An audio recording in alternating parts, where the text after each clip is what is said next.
that's a tremendous looking trophy. Welcome to Platinum Explosion, number one PlayStation podcast in the Oceanias. I'm Dylan Black. Joining me this week, as always, apparently these days, Ashley Hobley. I am back again, and probably will be next week. And the week after. Yeah. And the week after. And unless Paul comes. And then we kick you out. Yep. Like the trash you are that you feel. We can't be in the same room. No, because she's secretly, Ash is like this player 2 person we never even knew. Yeah. Never seen Paul and Ash in the same room. Except at PAX. No, okay, maybe. Joining us also this week, Nicholas Pryor. Yeah, I'm back after I've turned my PlayStation on after 6 months, so I've finally got something to talk about. Yeah, Did you turned it on for a couple Did things you like recently, I have. which is- blow dry it? Like blow all the dust off it? Or No, I normally keep my console pretty clean. Well, to be fair, you also put a picture of your controller in our Controller, Discord. Yeah. The controller's pretty dusty. Yeah. But the It's fucking console's good. disgusting. Because the Console's console disgusting. is kind of on display. the So I get in controller's trouble I not? don't dust it. Okay. Not really, Alright. because it's kind of like pushed to the back of the cabinet where you can barely see it. Do you have a glass cabinet or Nah, it's no open. doors? Okay, yeah. My consoles don't get that dusty either. I feel like sometimes on top of it, but you don't really see it. But Yeah. if you put your finger over it, there's a little bit of dust. But I don't know how long your controller. Where was your controller settings? You get the amount of dust it had on it. It just like pushed to the back of the cabinet because I got one of those charging docks, and the yeah. cable from where the power point is to where it comes through that side of the cabinet isn't very long, Very so long. it's got to sit right at Lucky, the back. lucky you had that controller nice and ready to be charged because you play your PlayStation so often. I do. You got to be ready Yeah. to go. Fucking people play their PlayStations every day. Probably don't own one of those things. To be fair, I was quite an extensive PlayStation player at one point. Yeah. Then you went to the dark side. It is funny because every time, like when we were playing, we'll talk about it in a little bit because you were supposed to be here last week to talk about Firewall, right? Yes, and we'll until go the over Firewall. shitty NBN fucking strain internet. Tell me yeah. about it.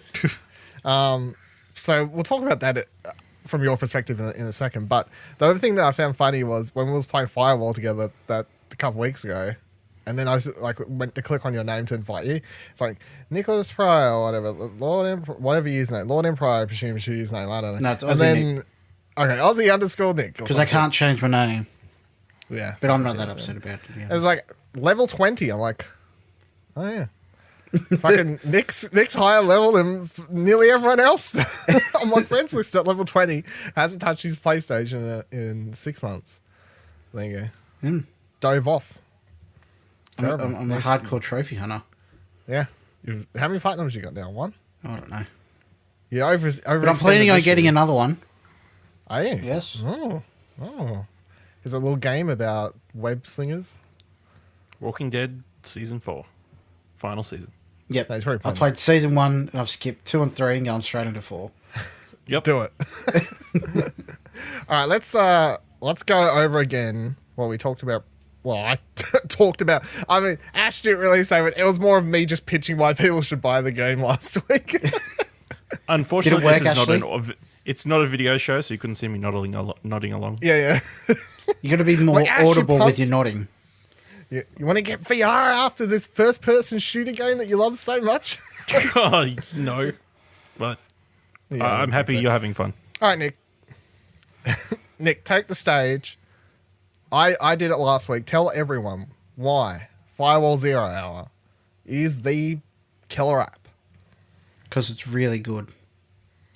You gotta use a few more words than that. All right, It's really good. You gotta up the essay count. Um, You said this is what you'd been looking for. It is. So, for me, what I wanted from VR was just full-on immersion, kind of like a shooter. Because for me, first-person shooter in VR is just ups the ante and the experience tenfold.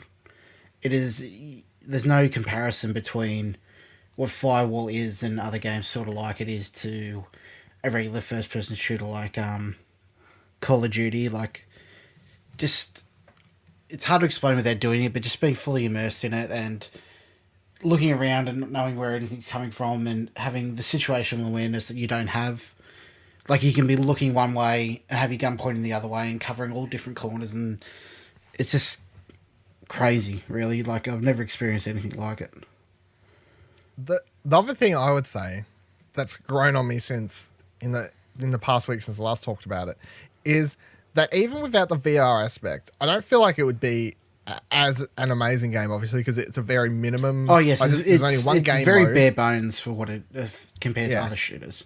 But even without the VR, I feel like it would be an okay-ish mode. You know, Yeah, like the bare bones of the gameplay, the maps and the how fast that it's got an addictive element to it. yeah, it does. It's very much like you said last week. It's got a siege-like quality to it. I popped on at an hour just before recording this podcast again, and it's got us hooked to me because I'm just like, well, you know, I've got like 50 minutes. Oh fuck it, I'll pop on and do a few matches. Yeah, and it was easy enough. I got straight into a queue straight away. As soon as I loaded up game, it was like counting down into the match, and I never had problems for an hour. So I just got to play a bunch in a row. And my only problem is whenever I do that, usually, especially if I don't have something to do, like if the only thing I have to do to get off is to go to bed, then the problem becomes for me going, bed. Yeah. Who needs that? Yeah, Who needs sleep? I can catch up on that sleep tomorrow. Yeah, I catch up on sleep. I got to hit level 14, guys. I got to unlock more guns. Yeah, like it's even got that progression, the hook, like, I need to level up to get this other thing, and then that'll help me do this, and I'll level up even quicker to get that other thing that I'm aiming for. But in saying that it's very bare bones, it's like I only have one game mode, a limited skill set, but the more you level up, it also, the depth increases with the signal jammers and stuff like that. More skills you unlock, and it is a very solid base for them to build upon as well. Like, they can only just improve it from here, in my eyes. Yeah. And the great thing is, I feel for people who don't play a lot of multiplayer games that are playing this, because I've overheard people complaining a lot in lobby rooms and teams have been on, you know, server issues, this, that. Yeah. And there are issues, there are bugs, whatever else. None of them are completely ruining my experience. No, exactly. And at the same time, I've played enough multiplayer games to go, this is literally how it would work, even if it wasn't a VR game. Exactly. This is just how multiplayer games, they always come out the gate. In fact, even with those issues, it's still performing better than a lot of AAA first-person shooters that come out, or big-name shooters like early access ones on PC that's running a lot better than what some of those have on their respective launches. Mm-hmm. It's also requires more teamwork and you to actually opt into using voice chat than I feel most multiplayer shooter games are. And I was trying to work out why, because you could drop into Rainbow Six or Counter-Strike or whatever and be like, fuck it, I don't want to talk to people, I'll just play on my own. Yeah. And I've never felt... I feel like it's because in VR, because you're kind of just strapped there and you're staring at these other dudes in the lobby with you, and they're staring back at you, and they're trying to tell you the mic, and it's kind of just like, oh, I should really communicate. Like, it kind of feels a lot more personal because you're not staring at a screen. You feel like you're actually there with them. Yeah. Yeah. And the fact that even though I have headphones on when I'm playing, and I've got the VR thing, obviously, there is a certain, you forget that you have that on for a moment unless you actually bring your mind back to thinking you've got that on. And because I don't have a like mic part coming off the side of me to my mouth, I forget that I even... You don't think you have a headset on or anything, because the mic's in the VR headset, but you don't feel like you have a headset on talking to people, which means that when you're standing there staring at the person talking to them, you literally just feel like you're kind of just standing there talking to them, I guess, is the thing. So, I'm going to continue to do my part to try and sell people on buying this game, because I think it's great. And I'm not obviously as big into... I wouldn't say I'm as big into shooters as you are, but there is something about the cooperative play in the VR that I just can't get in any other game. I think also too, even if you're not a fan of shooters, I think it's still worth giving it a go, because you may not have the skill set for a shooter or might not enjoy them like you, Ashley. But you don't need it. Exactly. It's... the closest analog is like playing one of those light gun games in an arcade or something like that. Like, if you all you have to do is be able to manage to move a thumbstick to walk, and then all you're doing is moving, like aiming like you would in real life. Mm-hmm. Like, you don't need to have the same sort of split second twitch like movements with a mouse and keyboard or anything like that. Yeah. Because you can move. The analog sticks on the controller aren't the things you need to be able to move quickly to shoot someone. It's a gun in your hand. Yeah. So I feel like if you're terrible or don't like first-person shooters, then I don't think that affects your ability to. No, you can play this game definitely still get enjoyment out of this, even if you're not a fan of like traditional first-person shooters. One of my things that I've seen so many people do, and I wasn't doing it at first either, because your brain's used to playing in a certain way and you don't think about it. But it's like you're creeping up to a wall. You're like, you can lean forward in VR, and poke your head around. But so many people just creep their body around like it's a normal game, because that's what they're used to doing. Exactly. But I was playing before and someone did it, and the dude behind him was just, you can just push your head around that corner, and the guy goes, "Oh," the guy responds, "Because it's VR." It's like, oh, yeah. And then the other thing I didn't do for ages when I was first playing, just because, I don't know, maybe it's just my brain being trained to like gun shooters from even back in the PS1 days. You know, it's a gun in my hand, whatever, piece of plastic junk I'm shooting or whatever. But with this, what I didn't do for my first 5-10 matches was I wasn't bringing it up and using the eyesight properly. Like I was just kind of holding a gun out in front of me, kind of looking down the iron sight or whatever you've got attached to your gun, but I wasn't actually bringing it up to my face level to look properly through that thing, which you can do in this game. And the first time I did that, I was like, fuck, yes, it's a real gun. What am I doing? So yeah, continue to listen to Platt. I'll try not to talk about it for at least a couple of weeks now, but Firewall 0 Hour he's got the Nick seal of approval for VR. Does. From someone who at one stage was ready to fucking sell his. It was. It's honestly the game that I wanted. Like, if this hadn't been on the horizon, I reckon I would have gotten rid of it by now. It's a game that's going to have me quickly turning on my VR for like I did before for a quick hour session. Exactly. Like it's a game that like it doesn't feel like a hassle to set up to use. No. I did it. It took me. That's what I'm saying. It took me like 30 seconds. Yeah. And the other thing I do that makes it so much quicker is I don't even turn my TV on or anything. Yeah. Yeah. You don't I need just to. plug in the. Yeah, you don't need to for VR games. So it's just plug in the VR, turn on the console, turn on the thing, and I just sit there with my screen off everything because you don't need it. Yeah. But I feel like people forget that, and if they've got to turn the TV on, switch to different HDMIs, all this stuff in their brain, they're like, oh, it's so much more effort because we've got to do all this. Like, you don't need to do that. You just plug in your VR. So if you're lazy, you can save the extra 5 kilojoules of energy that you'd normally expend turning the TV on. Let's be honest, gamers are lazy people. You're saving money on power. Exactry. That Good is true. point, It is actually. saving money because there's the screen there, and if no one else is in the room watching it, it's completely unnecessary. So that's the truth of the matter. All right, let's move on to the first news story of the week. We'll talk about the big game in a little bit. Of course, Spider-Man is coming up, but I feel like we'll talk about once we get to it. So, THQ has acquired the Kingdoms of Amalur IP. This was an interesting one. I have not played Kingdoms of Amalur. Has anyone played that back on the? I played it for maybe half an hour to an hour, and I couldn't get into it. Any specific? Because it was like a it's third-person that long RPG. ago. I can't really remember. I just remember not really enjoying it for some reason. It was a. You haven't played it, have you, Ash? No. I've heard a lot about it, but no. Yeah, it's one of these games that everyone who talks about it loves it. Not enough people played it though, so I mean, the whole that's right. The thing studio about shutting down and the thing about the game was developed by a guy, a game company who used to be a baseballer. Yeah, there was a whole Kurt Schilling or something. Kurt something. Behind the scenes. Oh, there's a picture of him wearing a MAGA hat. Oh dear. Well, what can you do? Don't worry. Shut it down, guys. We don't need it back.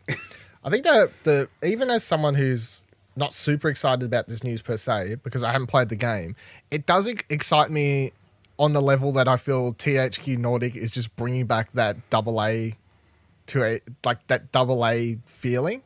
Because Yeah. after all those mid-tier, as most people would refer to as AA studios, shut down a couple of years ago, there was simply either AAA or indie games. There wasn't no in between. Now, when Hellblade came out last year, I would argue that was something of a AA. You know, everyone likes to say it's an indie game, which technically I suppose it was, kind of it is, but you know, budget-wise, it's a lot higher than someone who's making a game for basically nothing in their basement. You know, like proper indie level. So Independent AAA game, self-described as. yeah, so it's meld that thing, but THQ, they're picking up all these properties, and of course, including Darksiders. You got the Kingdoms of Amalur now. They got this Biomutant crap, or crap by crap. I mean, it looks great, but it's weird. But I think the thing with it too is that it's AA quality, but they're charging AAA price. Well, they need to though, because yeah, I know. Yeah. It's just, I just feel like it doesn't have a place these days because there's so much quality out there in indies and in most AAAs that people really don't have that many games to play that they need to fill this void. I don't think this void needs to be filled, to be honest. Don't you miss the kind of mid-tier level stuff? Back in the day when there wasn't that many, like, that quantity of quality games, but these days I barely have enough time to play the games that I want to play, let alone stuff of this quality. Yeah, but it's not about you. It's about the marketplace. But I don't think there's room in the marketplace for it. I mean, that's what happened last time, and that was proven to be true because, you know, THQ shut down and all these places drifted away. Now it is funny that years later, THQ Nordic is basically just acquiring back all these these IPs. Just buying everything. Yeah, buying everything from everyone who had these mid-tier games. So, I mean, it could go one way. We'll find out within the next, say 5 years, I guess, to put a run on it. But somewhere a year or two into the next gen life cycle, probably you'll know pretty quickly if this mid tier is back or if it's just died out again. You know, you will be looking at THQ Nordic as, yeah, Biomutant flopped. Darksiders 3, that was the start of it all. That sold really crap. Oh, remember that $300, $600, $700, $1,000, whatever it was, collector's edition? What a bad idea that was. Oh, Kingdoms of Amalur came out, 2 people brought it. Everyone talked about loving it, but no one brought it. And then they were shut down again, you got to put your money where your mouth is, though. I mean, Biomutant at the moment is one of my most anticipated games. I would easily say, because it just looks like nothing else. Looks bonkers. Yeah. Love it. So I'm happy to support that game. Whereas are people willing to support new IP like that from people? I will find out. Especially in the day and age where the highest selling game, and we'll talk about Spider-Man in a little bit, but that game has now become the highest selling, at least in the UK, the highest selling game of the year. And that is a first probably AAA budget based on a property that everyone loves, and it sold like hotcakes. Is it highest selling or quickest selling? I'm pretty sure it's quickest selling. It's probably both. It overtook God of War though, so well, if it's the highest, and it's obviously sold pretty quick. 5 as well. So, moving on. Yeah, Battlefield 5, right? I'll talk about it. Nick's already probably shaking his head. He's ready to. I played it. He's ready to jump out a window. You've tried the beta. You probably played on PC, right? I did. Yeah, that's easy. Yeah, I got points there, guys. Look how easy that was to assume. I played it for a couple hours on PlayStation 4 last night. I quite enjoyed it. I was having a lot of fun. That's the difference. I haven't played. That's the difference. Play it on PS4. It's more fun. Maybe that's a good selling point for PlayStation. Maybe. I haven't played. I played Battlefield 1 for like half an hour. Now I don't know, something like that. So I didn't put much time in Battlefield 1, so I can't really compare to that. I didn't play. What was before Battlefield 1? Hardline. Something, I don't even know the fucking order now. 4. 4 Hardline 1, then 5. Yeah. Okay, so yeah, the last Battlefield I put any amount of time or a decent amount of time into was 4. I didn't play Hardline, and I probably played half an hour to an hour of one. So that I've been out of the Battlefields for a while. But before then, played a lot of Battlefield 4, played the fuck out of Bad Company 2, Battlefield 3, probably put the most time into 3, I guess. And the things I didn't like, or didn't like seeing much from footage or reviews and stuff for Hardline and Battlefield 1, I feel like they've fixed in this. But everyone on the internet is telling me that I'm wrong. And they would know, because the internet is always right. So the thing I like in this is that when I got into Battlefield many, many years ago, and obviously it's a mainly PC franchise, but I did get into playing it on... What I mean mainly, it is a PC franchise. I got into playing it on PS3, and I started with Bad Company 1, then I played Bad Company 2 and Battlefield 3 there. But I think I put like 200, 300 hours into like Bad Company 2, for example, and then put probably, say, a couple hundred into the other ones. But those games I liked so much more because I never got into COD because there was team play. It was a game that was like, hey, you've got to actually work with people, and it's about playing the objective. It's not about who gets the most kills. And that's why I like playing Rush so much, because it was, fairly simple, defend the objective or attack the objective. And if everyone wants to run around in circles shooting each other, which they did some matches, and you were the person that was, hey, I actually want to win. You just walk straight up, put the bomb on the thing while everyone's running around thinking they're playing team deathmatch, and you'd be like, okay, whatever. So that's why I enjoyed that more. Playing the beta, you get fucked hard if people aren't playing their roles properly. So if the person who has the ammo pouches, it just thinks they're going to pick that class and run around and not throw ammo to you when you need it, or you're calling for ammo and they're not giving it to you, you're getting real shitty because you're like, what the fuck are you doing? You've got the ammo. I'm standing in your face. I'm pressing the button that says give me ammo. You're not responding to me. Fuck off. The person that's running around as a medic runs straight past you when there's clearly no enemies around, doesn't revive you. You're like, oh, for fuck's sake.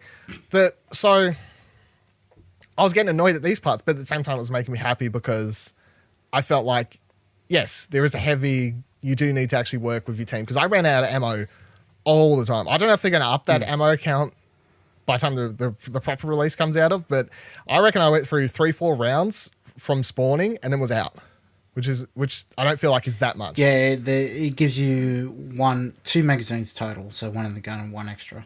Yeah, that's not much. No. You're out pretty fast, and next second you're pulling out that pistol, trying to shoot someone halfway across the map, and you're dead, unless someone gives you ammo. So,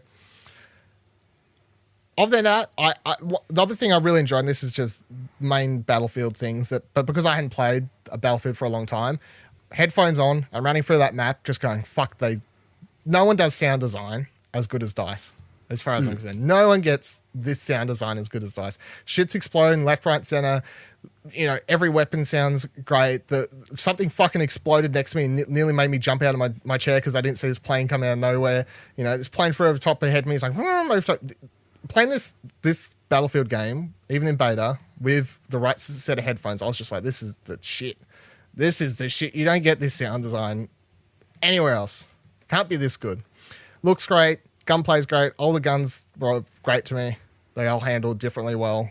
Some I hated, but it wasn't the gun's fault. It's just because I didn't like the particular gun. So yeah, it wasn't. Don't blame the gun guys. But are they historically accurate? That is, yeah. I mean, that's the joke. But if that is the legit problem that everyone has, that's not an argument I want to have. What do you have legit problems with the game, Nick? Because I feel like the other thing you said was I could just groan out of it, which I'm like, maybe. The maps don't seem to have any sort of flow in it, and they just seem very sparse. Like the other bit of Battlefield games. To be fair, it's one map that they've got in the beta. Yeah, the map. Yeah, the map. Yeah, it feels very sparse. Like the other Battlefield games do something to give you the feeling like that you're in an all-out battle, but this one just felt like a ghost town until you run across the random one enemy, and then you end up getting killed anyway. I really hate the UI. It is so... They've tried to make it look good over functionality. Like, the amount of menus you have to go in to even look at changing one customization thing is ridiculous. Whereas in Battlefield 4, it gave you all the information there, just easy to digest, to customize your gun if you really wanted to. this is just a personal thing for me. I don't like the way the vehicles spawn. I preferred it back in Battlefield 4 and earlier, where they all spawned in a base and got into there. But that's just a personal thing for me. But yeah, like it just doesn't feel like the Battlefield games that I've enjoyed anymore. Like I don't think it's for me anymore. Which mode was you playing, or modes did you? Conquest. Yeah, okay, you just tried Conquest. Yeah. I couldn't find a game of the. I forget what the other mode is called. Really? Is the PC beta? Are people just hating on it and not playing it, and everyone playing on the consoles? Because I don't know. I had no trouble at all. It was just filled. I tried out. I can't remember the names, like Tides of War, whatever the thing is called. That's the one it's called. Yeah. Which is, I enjoy it. Now I know that they had this stuff in Battlefield 1, but I don't have enough experience with it. Grand Operations, I think it's called. And this is like it's the same sort of stuff where the map changes. There's like 3 days to the map. It's an ongoing campaign. Yeah, ongoing campaign. Yeah. It takes each match took like nearly an hour, or could take fairly lengthy matches by the time you go through all 3 days, which makes sense if they're trying to sell it as a big event. You don't want it to be over 20 minutes, but so that it's, if you're attacking, you start in these planes in the sky, you drop down, and then there's a couple bombs there, and someone has to pick up one of the bombs. Well, there's 2 bombs, someone has to pick up one of each, and then the idea is to escort them to many of the objectives, put the bomb on it, explode it, and then you advance forward. Now, the first game I played, yeah, kind of, except for the harder part is in Rush. I feel like, did everyone have bomb or have the option, or was only one person? I think no, everyone had the option to put the bomb. Yeah, everyone had the option to put the bomb on. This one, only one person does it. Now, talking about the teamwork thing, someone picks up the bomb, and then everyone runs around like headless chickens going, team deathmatch, let me try and get some kills. And the person carrying the bomb's like, can someone protect me while I try and make it to the objective? And then they die. And that's what was happening a lot. So I didn't really know what I was doing the first match. Second match, I was like, okay, I've got this. Dropped down, followed someone to the bomb, stuck with them the entire time, got it onto the bomb straight away. I wasn't even in their squad. My squad ditched me. I'm like, I'm just helping out the dude who's got the fucking bomb. That's the aim of the game here. And I continued to do that. And I continued to watch people just run around like headless chickens, which is, it's always going to happen. But I think it's an interesting design choice. Like, I applaud them trying to force more teamwork and stuff onto players. But the thing is, the game lives or dies on people actually playing it that way. And I don't think Battlefield is that. Like, it's more that way inclined than opposed to a Call of Duty, but I don't think it's at the levels that they want people to play at.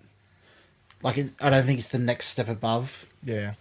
For the general audience of Battlefield. Yeah. Well, I mean, we'll talk about it. We'll talk about that Battle Royale mode in a second.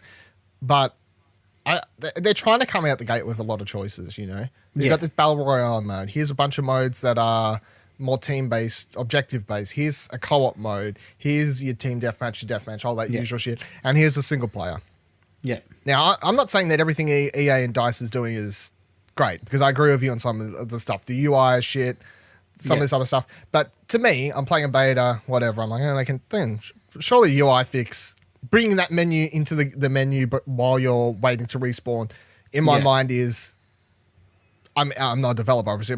Surely that's not that hard, but that's one of those things. I'm not going to scream and go, well, they didn't have the gun customization in the menu waiting for respawn. I'm playing a beta of a game. Fuck this. I'm never buying an EA game ever again. That's when you get to the absurdity levels of people screaming on Reddit.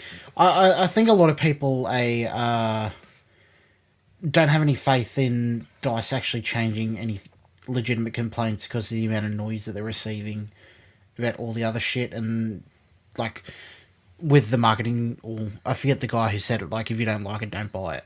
Like, I just think that they're very resistant to change at this point in the life cycle. I feel like everyone who's screaming about Battlefield problems, who are screaming about the shit that doesn't matter, like the historical inaccuracies and all that sort of stuff, if you're one of those people that's your big hang up, shut the fuck up, go away. Because when that's the top level noise, and that's what everyone's screaming about, and then you've got these people below them actually trying to say, here are the issues we've encountered in your beta, would you like to hear us out? And when all they're doing is hearing people scream, fucking SJW, Dice, you've ruined the game, blah, blah, blah, blah. How are they supposed to hear the people below them actually trying to help them with legit issues?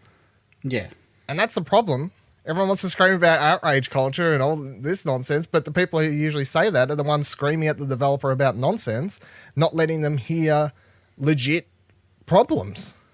How's that supposed to help anyone at all? Wow, way to dismiss the opinions as if those aren't legit problems. Oh, they're definitely fucking. I looked in the comments section of the latest, so they dropped a video. And we'll transition into so their Battle Royale mode is called Firestorm, right? And they dropped this video a couple of days ago, and it's called Introducing Battlefield 5 or Welcome to Battlefield 5 or something like this. It's like 6.5, nearly 7 minutes long. And it kind of runs through the different stuff that's going to be in Battlefield 5. Multiplayer modes, finally tells us what the Battle Royale is called, talks about single player, just runs through it all. I look through the comments. Every single comment, I could see for 3 pages of load more comments. Everyone was simply shit about women, World War II inaccuracies, any number of that shit. Okay? That is the vocal minority. And if that's a reason you don't want to play the game, then I as far as I'm concerned, you're an idiot. But it's also a reason I don't want to play it. I know it's a meme to say about all that. For me, it's not. I don't want it to be 100% accurate. For me, Battlefield has always felt authentic to the time period where this doesn't seem authentic to me. But it's like I don't want it 100% accurate, true to life, but it doesn't have a sense of authenticity to me. Like, for me, the costumes and the face paint and all that is just very. It just seems a stretch too far for my personal taste of what I want from it. Well, if that's your personal taste, then that's your choice to make. But if you're screaming on the internet how... I'm not screaming on the internet. No, but I'm saying if you're one of those people... If you're Nick doesn't legit scream just anywhere. saying... That's true. If you look at the game and legit go, oh, I would rather 100% or 99, 98, just more realistic World War II shooter... and this doesn't look like a game for me. Oh, well. And you walk away and you go look for a game that's for you. That's, up to you. That's fine. If you're on the internet writing in the fucking comments videos, SJW's ruined, Dice, motherfuckers, ruined game, all this sort of shit, you've got a problem. The thing is, though, like, you can have that kind of legitimate taste. And for me, it's kind of disheartening because Battlefield has been one of my favourite franchises for years. And trying to express that, especially how it is now, like, you just immediately get dismissed, like, based on, like... If you say the word SJW, you're going to get dismissed. Yeah, of course, but there are people that have... people that aren't saying that and are expressing the same kind of reservations that I have that... like... Battlefield has been a big part of my life for a long, long time, and for it just kind of feels like, I don't know, going away from what I loved. Now, my argument I'll make for the realistic thing is many years ago, they made a downloadable, cheap-ish game called 1943 or 1940, I don't fucking remember. It was like $20, had an animated art style. It was more... No, you're thinking of a different game. Battlefield 1943 was pretty much a console version. Battlefield 1942 updated with more graphics. You're thinking of Battlefield Heroes. No, it wasn't Heroes. It was 19 something. Battlefield 1943 didn't have a cartoon aesthetic. I'm going to look it up as we continue to speak. I'll forget my facts right. I'm pretty sure it was like 43 or something. Maybe it was just a console version. 87. Maybe. But I played on PS3. Very cartoony. It was the most unrealistic Battlefield game I've ever played. Like I said, I'm not looking for realism. I'm looking for authenticity. Like the feeling of the time period, the feeling of what it was like to be there. And what's missing? It's not what it's missing. It's just it just feels too outlandish and like, especially with the uniforms and stuff like that. Like, I'm not saying I want 100% accuracy, but like the trench coats, the katanas, the cricket bats, all that kind of stuff is just a step too far into the surreal for me. Okay. Where Battlefield historically hasn't been that way. Yeah. I mean, yeah, I don't care if that's your prerogative. Yeah. My point is, I'm just trying to get that viewpoint out there where anybody that tries to express that kind of opinion is immediately dismissed. I'm just trying to say there are level-headed arguments within that kind of spectrum. Well, it depends who you want to argue is making these arguments, because, for example, I got into bed last night, I opened up YouTube because I'm like, oh, fuck it, I'm not going to sleep straight away. So I opened up subscriptions. First video there is Angry Dro. Now, following this video, I unsubscribed because I don't watch his stuff anymore and I find him utterly obnoxious and ridiculous. So I unsubscribed from him. But I did click on this video for a second because it was him talking about Battlefield 5 beta, right? And he's making a lot of arguments. He's very negative about the game, obviously. But he's not making them in an articulate way. And his fan base is in the comments screaming SJW nonsense and whatever stuff. And it just makes... If that's someone you want to point to, which people would, as a bigger up there YouTuber, as an example of someone trying to get their argument out there about problems with Battlefield and why isn't DICE listening, it's like, well, if your fan base is constantly tweeting nonsense and abuse and whatever else, then they're not going to take you serious. And that's the fact. And someone like that could turn around to his fan base any day of the week and choose to take a stand and say, look, you can't keep saying shit you're saying in the comments. You can't do this or this. He won't, because you'll lose viewers and he will lose money. And that's the hole he has dug himself. But I completely understand if I was a fucking developer and I had someone's fan base screaming at me left side field with just nonsense, you fucking SJW, whatever else nonsense, I'd be like, all right, just ignore them.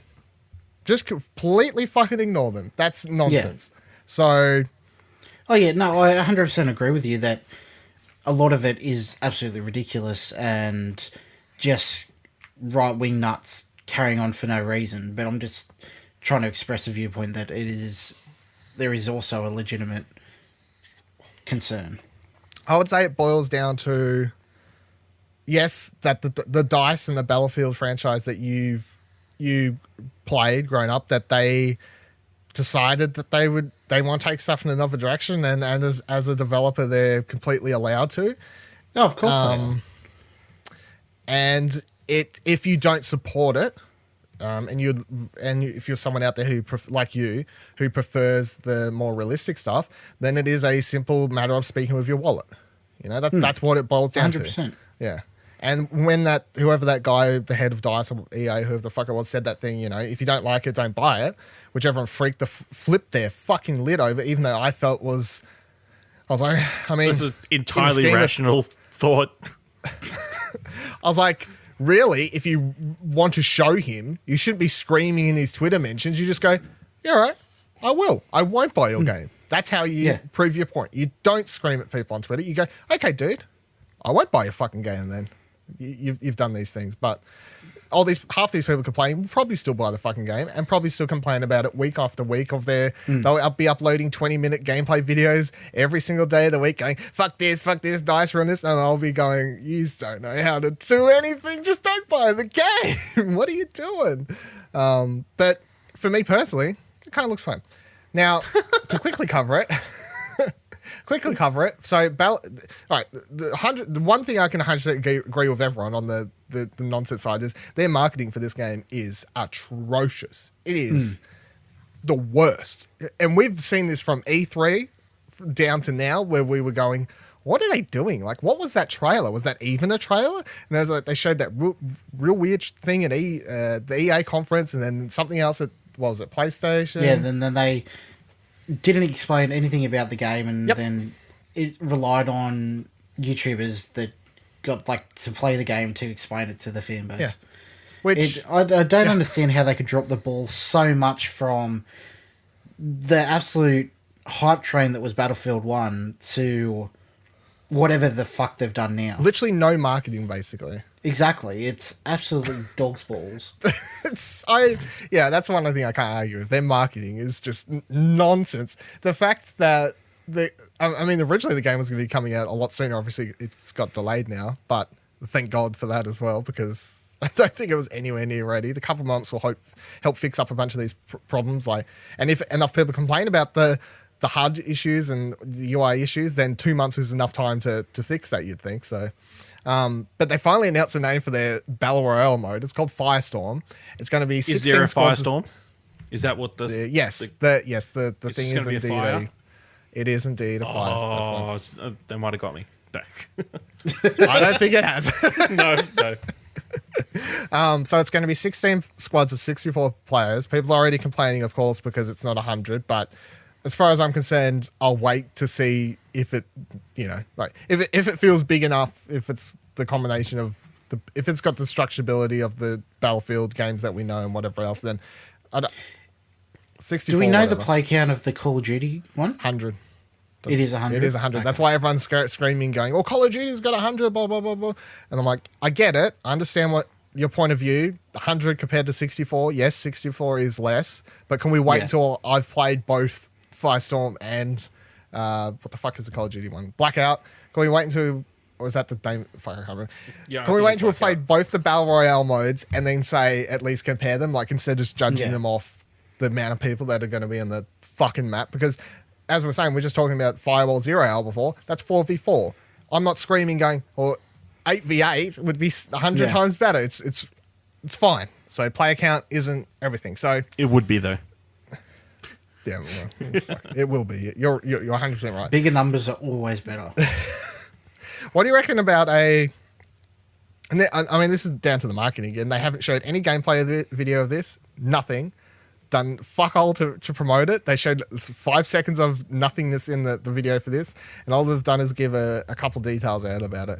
But what are in your mind? Could a Battlefield Battle Royale mode that is being developed by Criterion, not DICE, or in collaboration with Criterion, do you reckon that's got a hope of being something decent? Or I don't think so.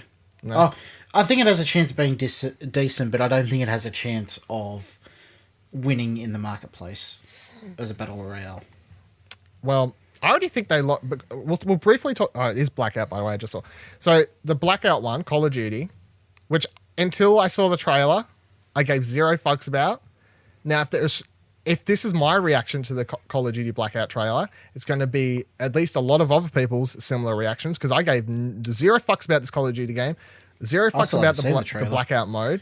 I watched the gameplay trailer for this, and I'm like, fuck yes, I want to try this. This looks fun.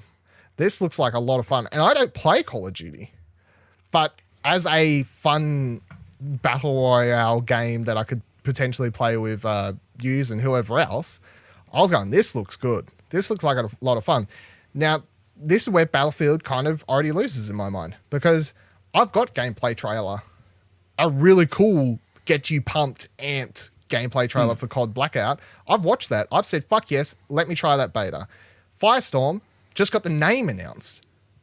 No beta date set for that. Like the beta doesn't have the Battle Royale in it. No gameplay trailer for that.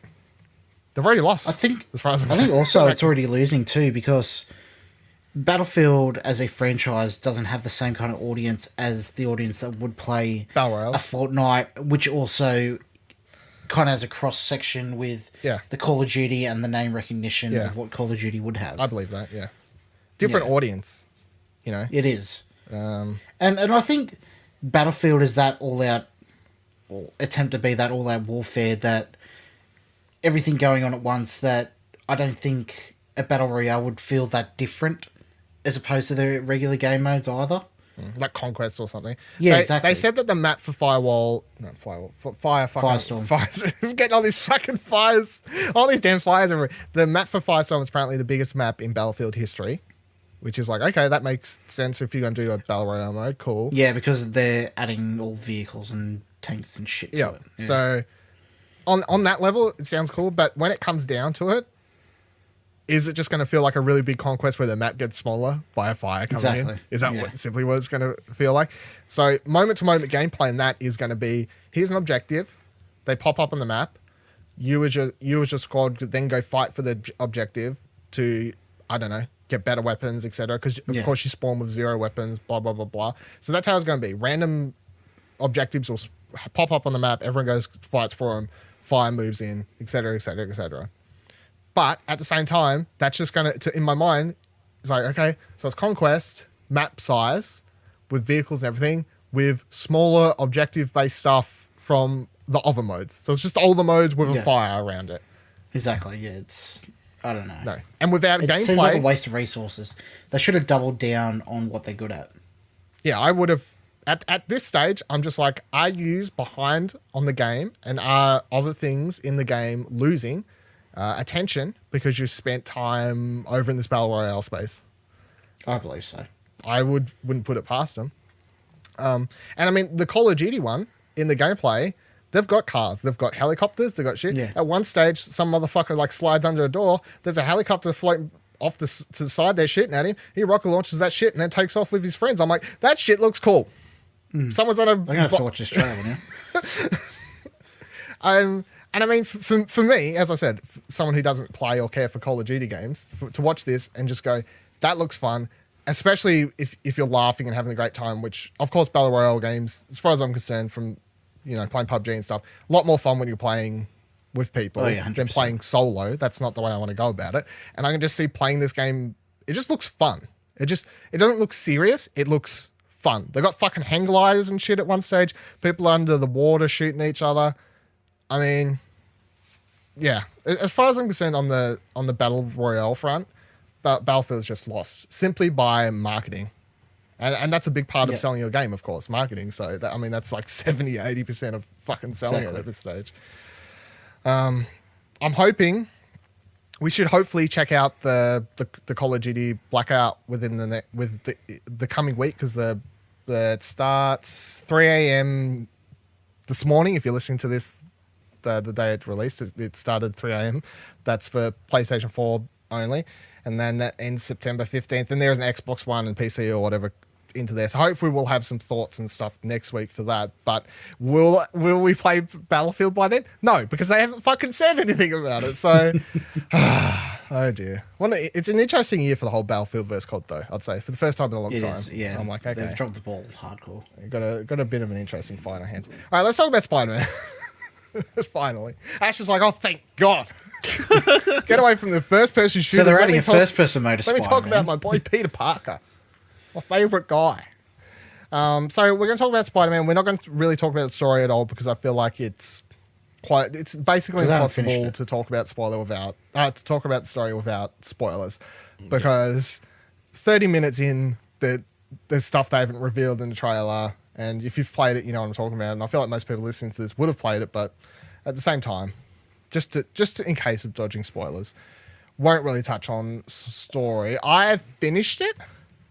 I would say culmination of the story, my thoughts are, it's pretty good. Without going into specifics, I would say the story is better than a lot of the movies and stuff. So that's pretty good. I want to ask the burning question. Is the statue good? It's okay. Oh. It's okay.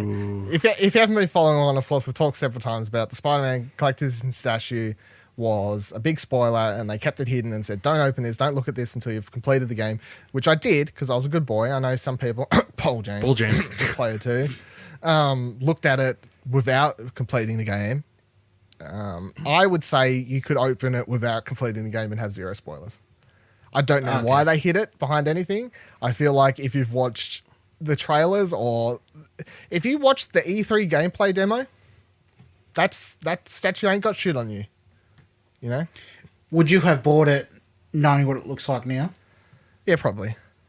I mean, it's not like super great, but at the same time, I did walk past it a couple of times today and was like, yeah. I mean, Spider-Man looks pretty good on top, so whatever's happening below doesn't really matter. How much bigger is it? It's than Spider-Man? It's not very big. It's like double the size of Spider-Man, I suppose. Yeah, let's get everyone's first impressions, though, or overall impressions, how they're going so far. Nick, Spider-Man. Yes. How you feeling? I am really, really enjoying it. The very first moment when you start web screening, I started tearing up.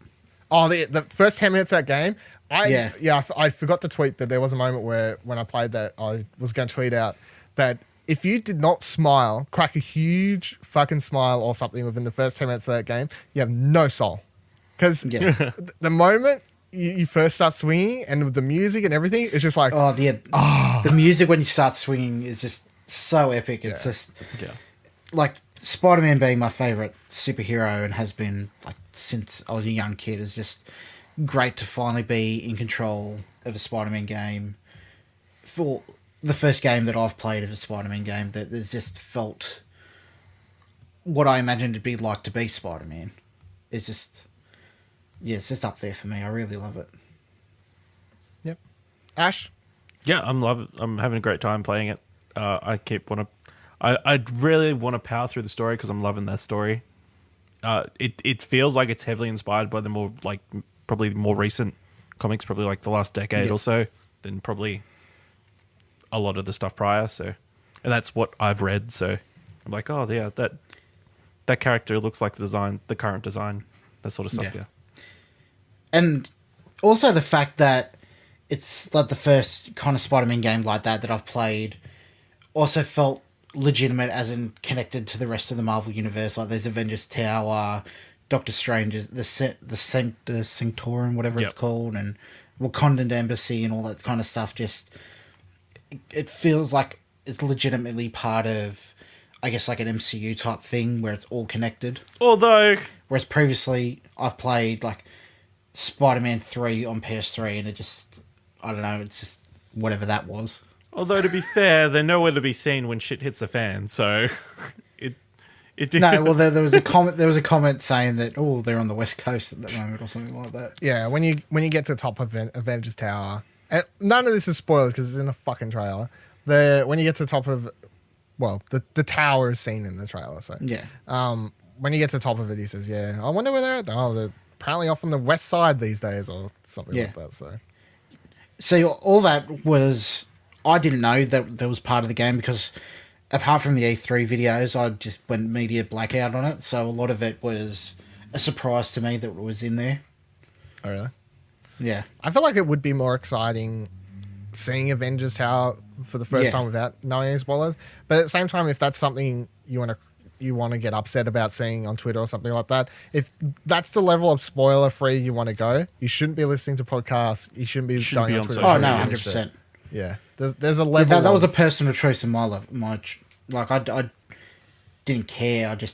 I wanted to experience it for myself. Yeah, it wouldn't have ruined me if I knew it. No, I mean it's nothing. It's cool just to see it. It's random. It's not even. There's way bigger.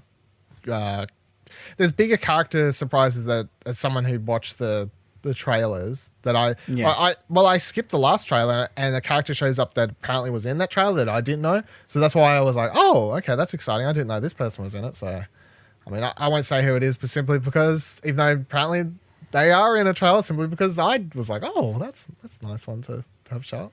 Fucking Nick's like, who the fuck is he talking about?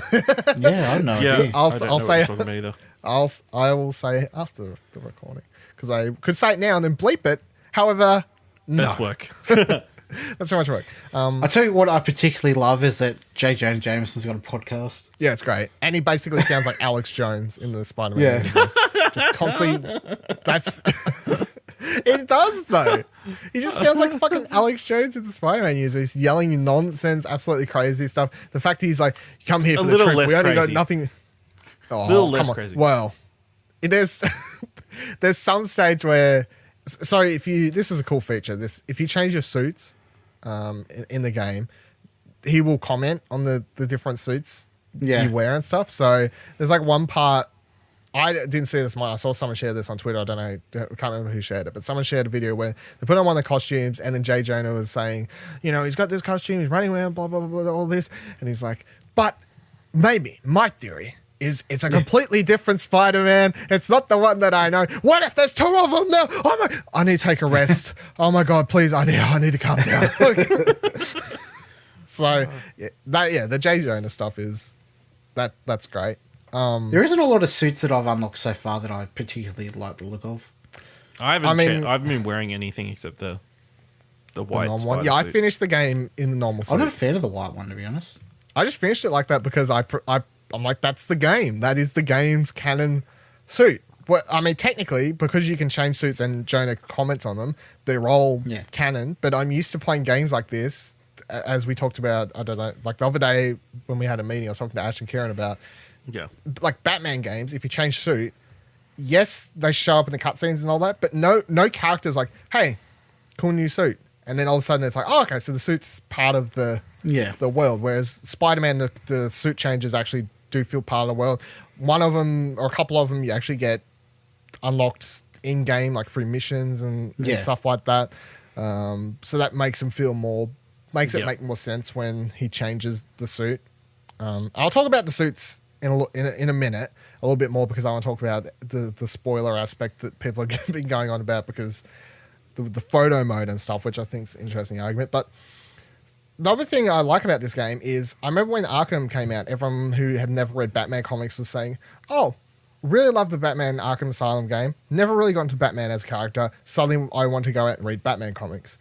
This game has done that to me, Spider-Man, because I have read a handful of Spider-Man comics ever, barely anything recent, probably just the random couple things when I first got into comics, just because obviously I watched the Sam Raimi films. So when I first got into reading comics years and years and years ago, I was like, oh, I'll pick up Spider-Man, because obviously I knew who Spider-Man was and Batman and basically the characters I'd seen from movies. But whatever I picked up about Spider-Man at that time, I was like, don't like this, too confusing, can't keep up. Marvel was probably in a multi-universe crossover, big ultimate event where I was behind 10 issues and had to be reading Wolverine and Avengers and whatever else at the fucking time, which is, a completely different topic of why it's so hard to get into comics. But this game has made me go, oh, I kind of want to read a few more Spider-Man comics, because I was enjoying this a lot. And the Amazing Spider-Man films didn't do that to me, and neither did the recent introduction of Spider-Man into the MCU, whatever version you want to. What do we refer to that as? Just the MCU's MCU Spider-Man? I don't know, because everyone's like, it's Sam Raimi Spider-Man, Amazing Spider-Man, the MCU Spider-Man, I guess. Yeah. But this has made me want to check out some Spider-Man comics, which is good.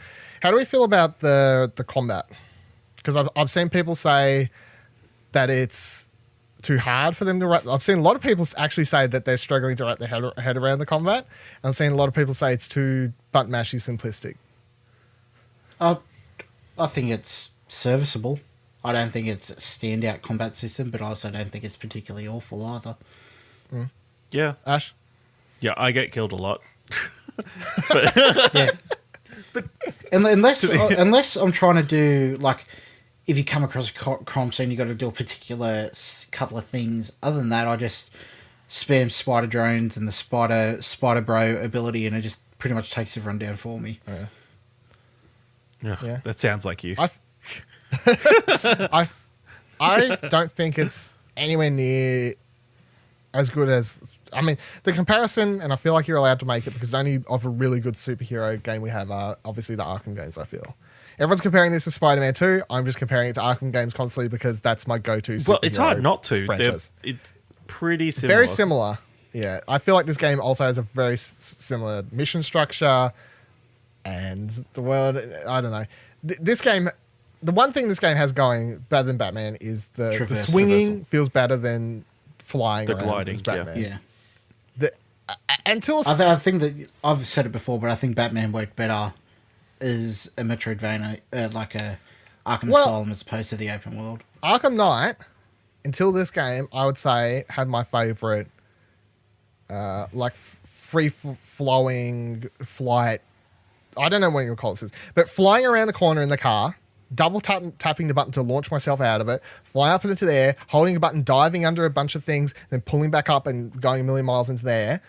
That gave me a sense of joy that no other game got right. That sense of just how quick you the momentum could build and all that sort of stuff. And a lot of people struggled with the flight system in Arkham, I feel, as well. Because there was the ring challenges in those games where you had to fly through certain rings, which I didn't find that hard because my mind clicked, I suppose, to the system or whatever. But a lot of people are like, this shit's too hard. I can't do it. Whatever. Spider-Man beats that by far. It's swinging through the city is the number one thing you see everyone on Twitter just saying, this is the bomb. This is it. No, it is just sense of joy. You could, I finished the game. I could turn it on for 10 minutes now, swing around the city and be like, this feels good. This is just fun. Well, the developers come out and said that is the very first thing that they worked on. They wanted the swinging to feel perfect. Yeah. Well, I'd say before they did anything else. It does. So they've got that right. But yeah, the combat, I don't think is as good as the Arkham games. It doesn't have the same sense of just, it gets a lot hectic. It gets very hectic at times, and I can't see, like, I'll miss counters because I can't see them or wasn't aware of them, or especially when you're fighting the negative people when their powers are almost the same color as your spidey sense over your head. Yeah, they're glowing or whatever. Yeah. Then other things like, I'll tell you what though, webbing people to walls and stuff never gets old. yeah, that's it. And the fact that if you kick someone off a building, they'll just magically get webbed to the side of it somehow to save them. Yeah. So you get gadgets in the game, but there's no quick buttons to use them. Compared to the Arkham games, to you could switch as well. Yeah. If you double tap L1, it changes between your two recently used ones. That's not as good though, because no, it isn't. But it's there. It's, if you want to switch between like 3 or 4 different weapons in a fight, you've got to bring up a weapon wheel. And when you're playing a game that's this fast, when you're flying up, down, it just kind of kills the momentum for a couple of seconds, I feel, which is a bit annoying. I would have liked it to had a system like the Arkham games where it's like, hey, double tap R2 to activate this one, circle plus whatever to use this one. They're not using the left and right on the D-pad. They could have like hotkeyed something to that, you would have thought. But yeah, like left, right hotkey 4 weapons or 4 gadgets there that you use the most even would have been a lot nicer. But also the game's really weird with the gadgets because, and I'll talk about trophies when we get to every trophy counts for a second, but there's no trophy for upgrading all of your gadgets. So, isn't there? Yeah, isn't there and you can finish the game. There's a crafting one, isn't there? No. There's, there is. The suits. Yeah, no, there is. You got to upgrade 15 times or something because I popped that today. Upgrading one of my gadgets. Really? Yep. Fuck, I must have. But there's no trophy for upgrading them all, which is the weird one. Not doing all of them, yeah. No. That's good to know. You can also finish the game without even touching or buying like a couple of the gadgets. So some of the gadgets are just, they're there. There's no reason. They're never explained how he even gets a couple of them. They're just in the menu, and eventually they're unlocked and you can buy them. And I was like, okay, that's interesting. Considering most of them are story-wise, he unlocks or builds them or whatever, finds the gadget in game. So I found that a bit odd. But yeah, I mean, I like it more. If you want to compare it to the big comparison everyone's making is God of War, I suppose, because everyone's had that at the top of the list. I prefer this to God of War. I think it's more fun. I've got less issues. Yeah. It doesn't have the thing that was killing me with God of War, which was the fucking Titan. There's no trolls. The troll battles, yeah. There was, the fucking trolls. And I would say that I enjoyed the story more in this because, and I know that that's going to upset a lot of people, I suppose. That's the kind of thing, that's the kind of hot take you can't really say out loud, but I did. There you go, take that. Without spoilers, of course, I cried at the end of this game. So you can take that in a direction you want. I'm not going to confirm or deny anything, of course, but I cried at the end of this game. God of War did not. Had no emotional effect on me. I finished it. You had it spoiled. You had it spoiled. That too, I guess. But I didn't even cry at the then, end of God of War, though, so... Well, yeah. So... I know, you'll they're have to come back two different stories, though, to be fair. 2 different types of stories. They are 2 different stories, but everyone likes to... You sure? I thought they were exactly the same story. Everyone likes to say that God of War is this big... I know Peter Parker had a son in this game, but... Boy, Spider. Spider boy. I think this game hit me more on an emotional level with its characters than God of War did, and that's because by the end of that game, as I've said previously, I didn't think Kratos had earned the love I was supposed to be getting him, and I didn't really care about Atreus. So I don't know. People feel differently, but I'd much prefer this over God of War. Both have problems. I don't think this is a 10. I don't think this is even close to a 10 because there are a lot of problems I have, especially with the side mission stuff.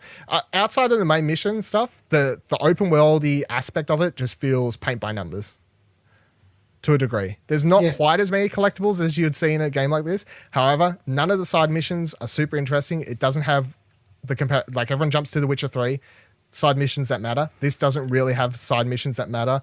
Only one of them is really that interesting. The rest are just filler crap that you tick off to get a trophy or some XP points. And then a bunch of the other side mission stuff that you can do is just fill time, kill time, clear the map. In saying that, I haven't had a bad time doing all the side stuff either. I've found them all just that little bit different enough to be enjoyable. I got bored when I got towards the end of clearing out the last of them, I was getting sick of doing the same kind of mission. Yeah, so that's fair. Yeah. So yeah, it's I give it points for its story, its design, its music, all these sorts of things. However, the open world aspect of it, I feel like Insomniac has done previous open world games better. The fuck is the roller skating game? Which Sunset game? Overdrive? Sunset Overdrive. Oh my god. Oh, please, nobody fucking played that. That doesn't count. Sunset Overdrive. Even people played it who had Xboxes. There's 3 people played it. Doesn't count. Yeah, that's why they're not on Xbox anymore. It's true. But yeah, and then my other problem, my biggest problem with the game, and the one part that at one stage, several times, fucking annoyed me to the point that I was just like, fuck this fucking game. Stealth missions. Oh my god. Kill me now. Really? I love the stealth. I love the stealth in this. I don't know how...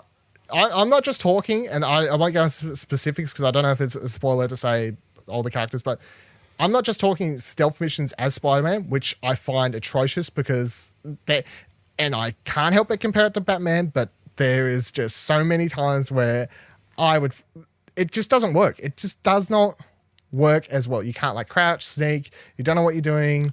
Yeah, I'll look around to quickly escape, and I'm used to playing Batman where I can quickly look up and press R1 and he'll jump to a gargoyle or something like that. I'm looking around as Spider-Man and you can't find anything to grab to. I'm like, you motherfucker. And you gotta press L1, R1 to do that like quick pounce stuff. There's no just one button press to quickly get on top of a lamppost out of the way of people's eyesights or something like that. That would annoy me. That's annoying me. But they're the least annoying in the stealth missions. The most annoying stealth missions are stuff you do as other characters. Without spoilers. I'm not saying stuff you do as other characters. There was one towards the end of the game that I was doing that took me, no joke, 12 plus times. I fucking got caught seen or something like that. And I began to wonder, especially as I got further into the game, why these missions existed. Because to a point, it feels like they're giving a character something to do, but there's no payoff at the end of it. It's just here, this mission. You want to know what this character was doing? Here you go. But by the end of the game, I was like, okay, I'm glad that those stealth missions existed to annoy me. That is legit the part I had the most problems with in the game. Stealth missions. So I mean, you could say now I have no problems, and you might say the same thing when you finished it. You might change your mind by the time you finished it, because I didn't have my most issues until towards the end of the game. So I guess you will find out. Because the biggest problem is they're getting to do stealth missions in a game that isn't designed as a stealth game, and you can tell very easily. There are so many things that you wish you could do if it was a proper game designed around being stealthy, but it's not. They're just chucking in stealth missions into a game not designed to be stealthy and annoying me. It doesn't ruin the game. It does ruin my night sometimes. I normally don't engage with photo modes, but I'm really, really enjoying the photo mode in Spider-Man. I don't know if it's because it is Spider-Man, but I'm just really enjoying it. But there's also a few things about the photo mode I wish you could change is the lighting and like the facial expressions and stuff, or pose the character outside of selfie mode as well. Yeah, I don't think any previous photo mode has done posing of the character. Uncharted? Well, Even just Uncharted changing did, I think. the facial expression. You can change it in selfie mode. Yeah, but I wish you could do it outside of Okay. selfie mode. Yeah. And the lighting is especially because there's times where I've thought this would be a great photo if I could just get the sun over there. Yeah, yeah. You can't adjust the exposure or anything, which is weird because I know other games like Uncharted and Horizon or whatever else have had that isn't a feature you could adjust. This one, if you want to try and get the exposure less or more or something, you kind of have to go through the filters to find one that helps you out. Yeah, so that's a little bit annoying. My question I posed though is because obviously I posted a few things, photo mode. You've been posting a lot photo mode on Twitter. I don't think you've posted anything, have you? Actually, just posted a video. Yeah. No. I've got some photos that I haven't posted, yeah. You're just like, I want to share my work with everyone. No, it's not as good as everybody else. I'm not going to... But obviously my Twitter timeline, since it's coming out Friday, has basically just been filled with Spider-Man photos, which I think is great because it's like, all in. I never saw anything as I was playing that was what I would consider a spoiler. The thing I've seen a lot of people arguing is that people have been sharing so many photos, especially with suits and costumes or whatever you want to call it, that they're taking the photo mode as a negative. And I can't remember who said it. It was someone... I saw... who's the AK Beast guy? Bless did tweet about it, yeah. Yeah. I think I saw someone else tweet something along the lines of being like, this is why they didn't have... I don't know if it was him or someone else that's saying that they shouldn't have... God of War didn't have photo mode for the first week. And this is probably why. Yeah, because they patched it in a week after. They got nothing. There's nothing stopping people taking screenshots and sharing that. That's true, Yeah. but would there be as much flood of photos without the photo mode? Probably not. I don't think you could. I think you can argue that the photo mode is the reason people are probably sharing so much, because this wasn't in it pre-release. Photo mode was patched into Spider-Man day one. It wasn't there for people who played for press and media and whoever else who played it pre-Friday before the game released. It wasn't actually in there.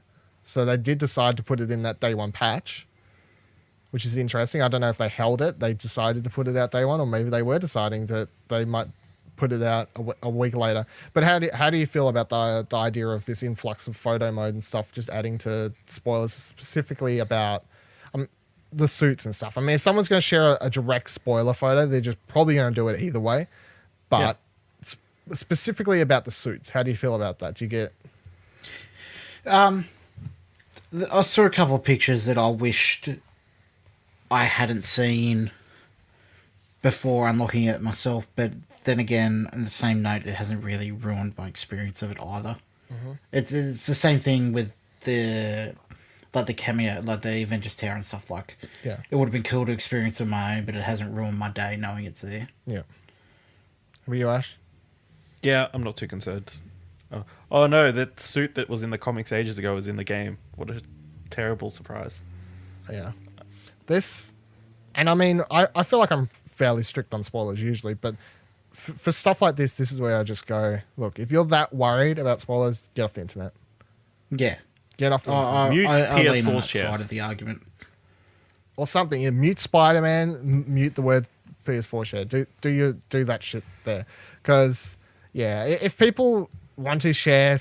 And I mean, there are a couple suits from, like, the end game. Like, there is a suit that you get for at the very end of the game that I would be like, okay, if you're sharing that one, spoiler, I suppose. Because that's it's right from the end of the game. Or there's a secret one you can unlock for, like, 100%ing everything or getting all the bonus Backpacks. photos, I think, or something like that.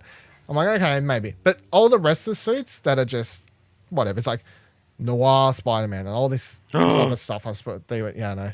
All this other stuff that has been suits in previous Spider-Man games and whatever else. If that's what you're going to freak out about, I'm not going to say you can't freak out about it. If you want to hide that from yourself, that's your choice. However, it's also your choice to still be on Twitter, Facebook, listening to podcasts, watching YouTube videos, whatever you want to do. People commenting on YouTube videos. I was watching some of Brian from PS4 Trophies, I was watching one of his videos to help me get one of the trophies. People in the comments complaining, why do you have a spoiler suit on in this video? Why are you watching a video for a trophy that you probably can't do until you finish the game, and then complaining about the fucking suit that he's wearing in it? Like, Yeah. what are you doing? Get off YouTube if that's what you're worried about. Go fucking play Also, the game. sidebar. I looked up the statue. I'm not that upset that I didn't get it now.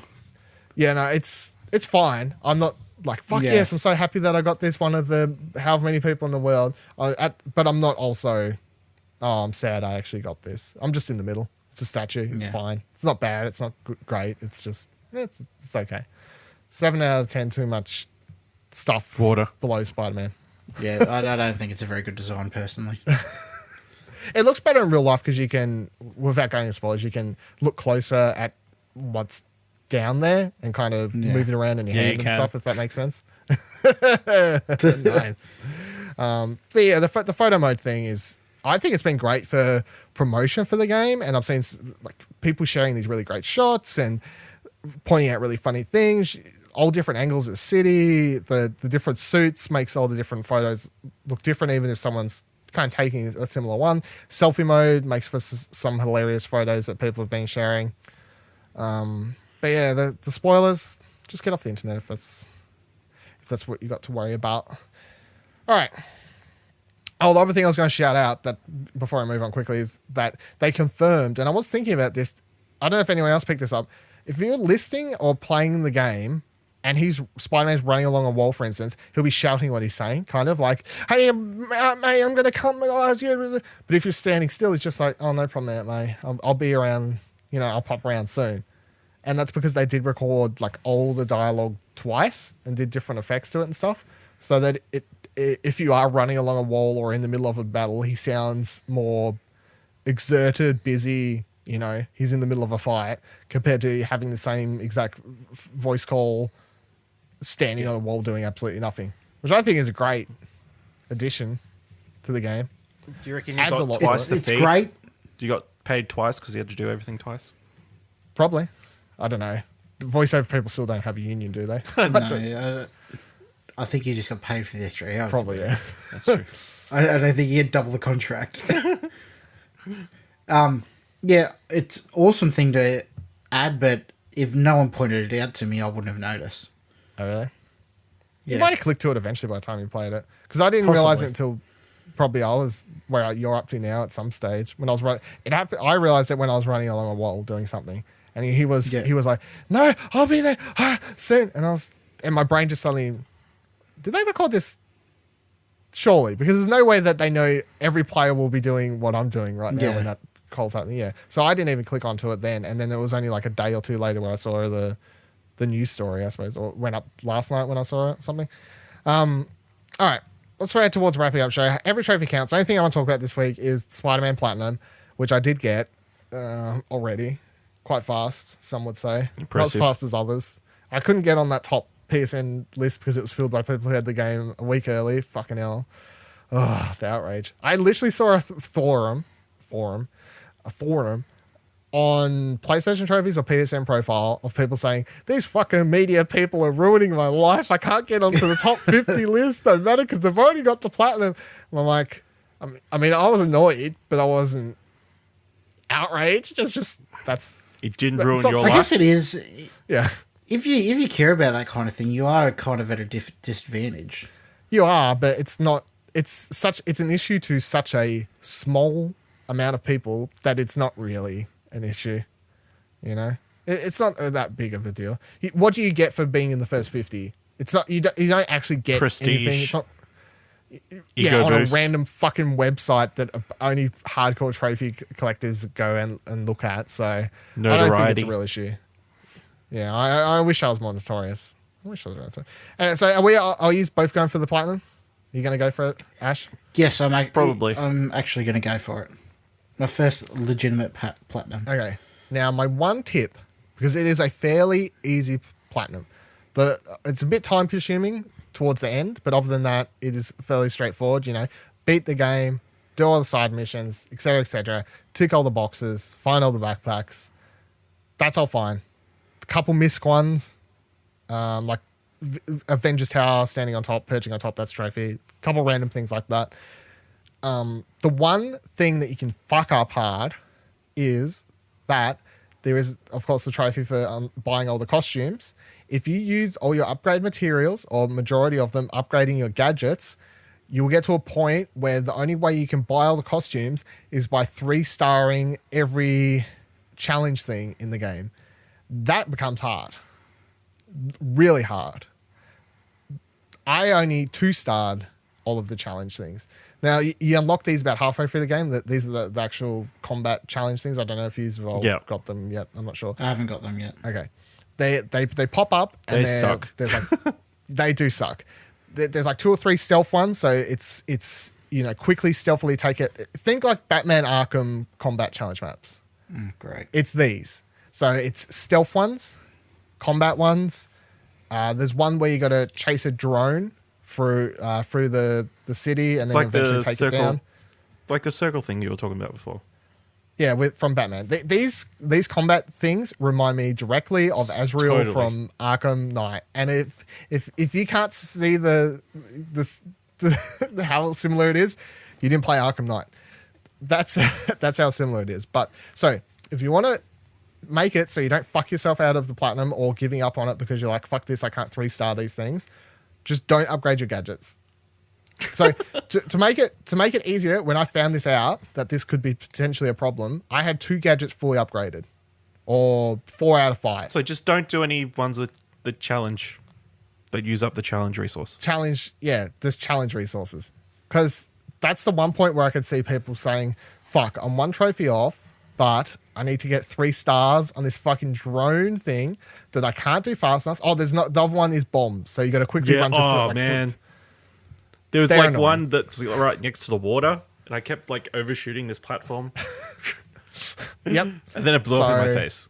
Yeah, it was great. If you don't want to have to 3-star those, that is the number one thing you've got to be aware of. And I reckon if you put yourself into a corner where you've got to 3-star all those challenges, the difficulty of this trophy probably becomes 6 or a 7, because some of those are quite hard to 3-star. If you're aware of this, or you simply don't upgrade your gadgets and you just float along through, buy all the suits, do what you need to do, then the difficulty of this is a 3, So I feel like it doubles the difficulty if you have to 3-star those combat challenges. That's the only thing you really have to be aware of. And the only other thing is, when you finish the game, if you're like me, you'll probably have to spend 2 to 3 hours tediously flying around the city doing random, what are they called? The crimes in progress. By the time I'd finished everything in the game, every side mission, everything, all I had to do was like crimes in progress. That was a bit tedious. Just swinging backwards and forwards in the same section of the city, waiting for a crime to pop up and happen so I can go do it. That was a podcast in one ear type scenario, but could be worse. What about the greeting people one? Did that just... have you... I don't think I've greeted anybody. So. You could do it in like 2 seconds. Just Okay. land on the heavy populated street, Yeah. and then all you do is press square. Oh, okay. Triangle. You just... Is it triangle? I thought it was square. Mm-hmm. Oh, Triangle. maybe it's both. 'Cause Okay. I swear I press square. Well, one of those buttons, and Spider-Man just starts, "Hey, how you going?" Points at people, waves at them, does all that sort of stuff. Okay. That's cool. easy. That's easy. I mean, it can't be that hard. I got it in like 2 days, so. Yeah. Got Although it. you're experienced trophy hunter, to give yourself some credit. So Yeah, I got the hardcore skills. No, I went at fucking Spider-Man like I can't remember the last time I went in a game that hard, especially got the platinum. Firewall that quickly. 0. Well, I'm trying. I fucking I got 3 kills before, and I thought all my team was nearly dead, and I was like, fuck, I'm gonna get probably what I consider the hardest trophy in the game, and then I got killed, and I was like, fuck, damn you. But if I platinum that, I'll consider it a. That'll be the one. End of year trophy awards, platinum explosion trophy awards. What was the hardest trophy of the year? It was my Firewall 0-hour precedent trophy, along with my shiny gold trophy I got for being the best at Call of Duty Blackout. Thank you for joining us for this week, everyone. Shout out, there will be an ad straight after this, but I'm going to pip it right here again. If you're listening to this the week it released, this coming Sunday at 12 p.m. Australian Eastern Standard Time, that's the 16th, we are going to be doing a 24-hour charity stream. Games done quick in support of gamers' mental health. That's Twitch, wrong. What? Is it? What did I say wrong? You said games done quick. It's the opposite. Yeah, great games done slow. Sorry, I'd say that nearly every time, and I blame them solely because I've gone years of my life simply saying saying games done quick, and now I have to fucking say games done slow. So, great games done slow. Twitch.tv/Explosion Network. Head to explosionnetwork.com/GGS DS. Yeah, that's the one. 3DS. Check the description below to find all the links that you need. Trying to raise money. So all of us will be playing for 24 hours, switching in and out, playing video games, charity cause. You can also check out the Player 2. We'll be hosting that the day before. They're doing Saturday till Sunday. Don't go to their Twitch. Just watch it via ours so we get views. Yeah. Give them some money and then give us more money. Yeah, give them the money, give us the views, and then give us more money. For charity. For charity. It is for charity, so it's fine. That's how it works. So hope to see you there. Thank you for joining us for another episode of Platinum Explosion. Where can people follow you, Ash? You follow me on Twitter at Ashley Hobley, ASHLEYHOBLEY. It's a thing. Nicholas? At NYC Wallcrawler. What the fuck? Did you really? Please tell me you changed it. Someone. It's like, No, in Spider-Man, he's got his own Twitter feed. oh, He's got a Twitter account. Yeah. Yeah. I was reading that at the start and then I dropped off. Yeah, I makes gave sense. up as well. I was like, this is funny. And then I was like, okay, I'm kind of over this now. Wonder if someone's got that Twitter account. It's like real social media. It's too hard to keep up. Yeah. Talking to you, Kieran. Oh, he's not listening to this. No, he hasn't got an out unusual. Oh. You can follow me on Twitter at Vivaladil, VIVALADIL. You can follow this show on Twitter at Plat Podcast. Don't forget to rate the show on Apple Podcasts if you can, will, and do want to, which Nick doesn't. So Nick pokes people in the back and says, here you go, and shoves an episode of the podcast right into their stomach. Digest this, motherfucker, he says as he walks off to bake his bread every morning. Oh, you should put the podcast inside the bread. Like Yeah, do USB that. drives. Just buy Bake a it in. 512 megabyte USB stick one episode on per one. Bake that into your bread. You solved your problems. You're baking up them hot toasty platinum zeps. Yum yum, getting that into my I'm sure tum-tum. I'm sure the USBs won't melt in the oven or anything. His baker will figure it out. Join our Discord to chat to us about games, movies, and many other wonderful topics, including And baking, baking. apparently. ExplosionNetwork.com/Discord. This is a product of the Explosion Network, of which you can find many more shows, articles, news, and reviews, and great things at ExplosionNetwork.com. You can follow Explosion Network on Twitter at ExplosionPod.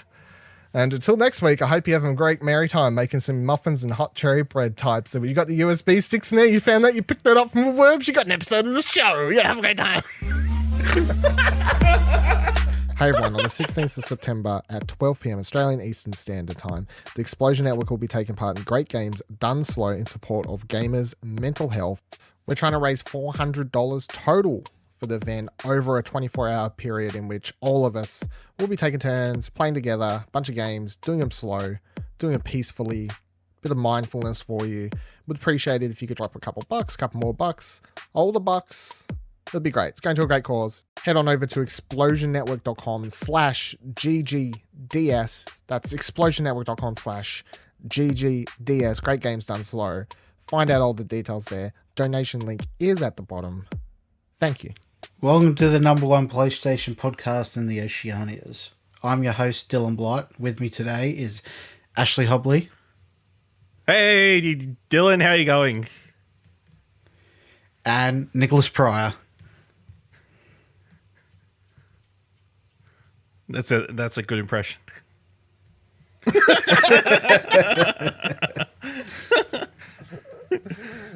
That's terrible. I should just put that at the end.